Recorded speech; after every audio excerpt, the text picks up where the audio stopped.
Actually, you can draw. G'day everyone, welcome to my channel, I'm Kim. Today I want to chat with you about how you probably can draw, explain what blind contour drawings are, and give some tips for improving your drawing skills. Let me begin with what you'll see me doing in this video.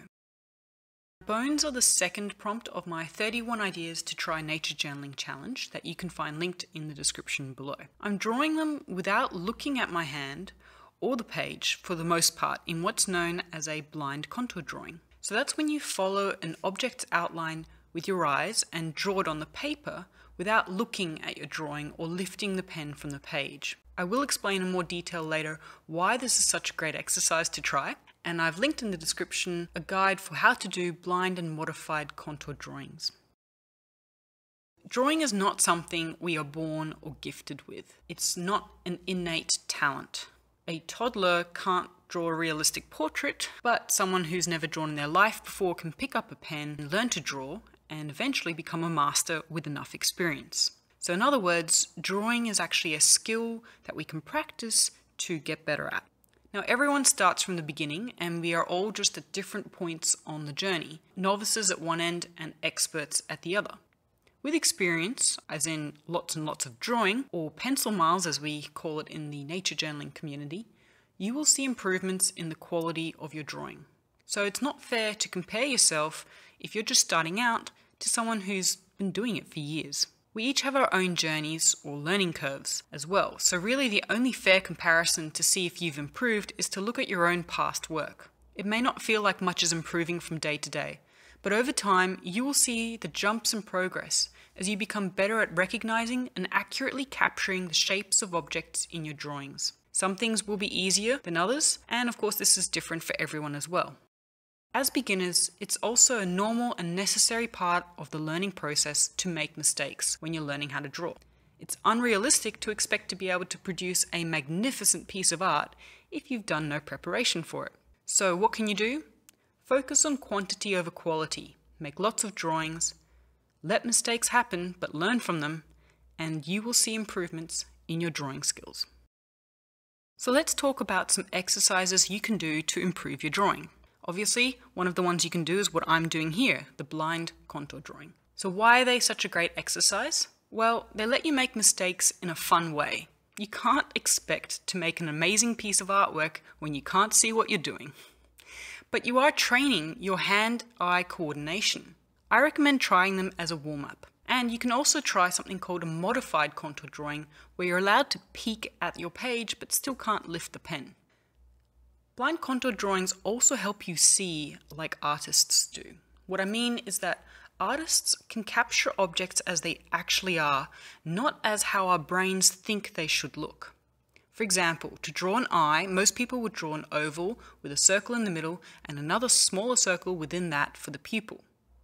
But an artist would see that the oval's actually elongated and more pointy on the left, while the circle isn't quite in the middle, and you get the idea. So train your eyes to control your hand, not your brain. And that's what these kind of exercises help you do. You can also do other exercises like gestural sketches, or break objects down into simpler shapes like circles, rectangles, and triangles. Another exercise would be to focus on a smaller section of what you want to draw rather than the whole object. And this is especially helpful for beginners if it's made up of very many complicated parts. You can also try making different marks with your pen or pencil, so doing lots of little test marks, to learn how your tools behave so that you're not learning your tools at the same time as you are how to draw something. Likewise, make color swatches and even mixing charts so you know how your colors behave and you can make all the colors you want from the ones you have in your set without thinking too hard. I would recommend to do a series of studies before you try and draw the actual object for any good drawing. For example, to learn how to draw a bird, practice drawing from photos, or take a class before trying to draw one from real life. And finally, here are some other tips to help you out with your drawing. Start lightly, and then once you've got some initial marks down, you can go over them again more confidently and with darker strokes. This way, if your first marks have to be changed, they will erase more easily, or at least be less noticeable if you leave them there, for example, if you're using a pen. Maybe try sketchnoting and using symbols, doodles, or even graphs to add visual elements to your page rather than drawings if you don't want to add them if they're too scary for you. The trick here is to simplify your objects. Don't take on too much at the beginning, as in don't try and run before you can walk. Learn how to draw and shade before adding colour. Don't get stuck into the details before the general shape is correct. And start with still objects before trying to capture moving ones. Finally, work on your weaknesses to see the greatest improvements in your drawing skill. What are you scared of drawing? What do you avoid drawing? Identify them, practice them, and you will improve.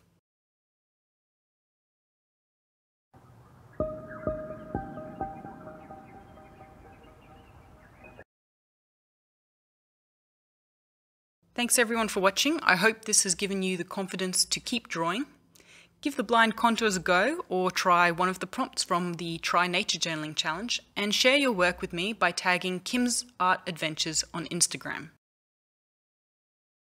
Any questions, let me know in the comments. I'd love to help you out, and I'll see you all in the next video. Bye!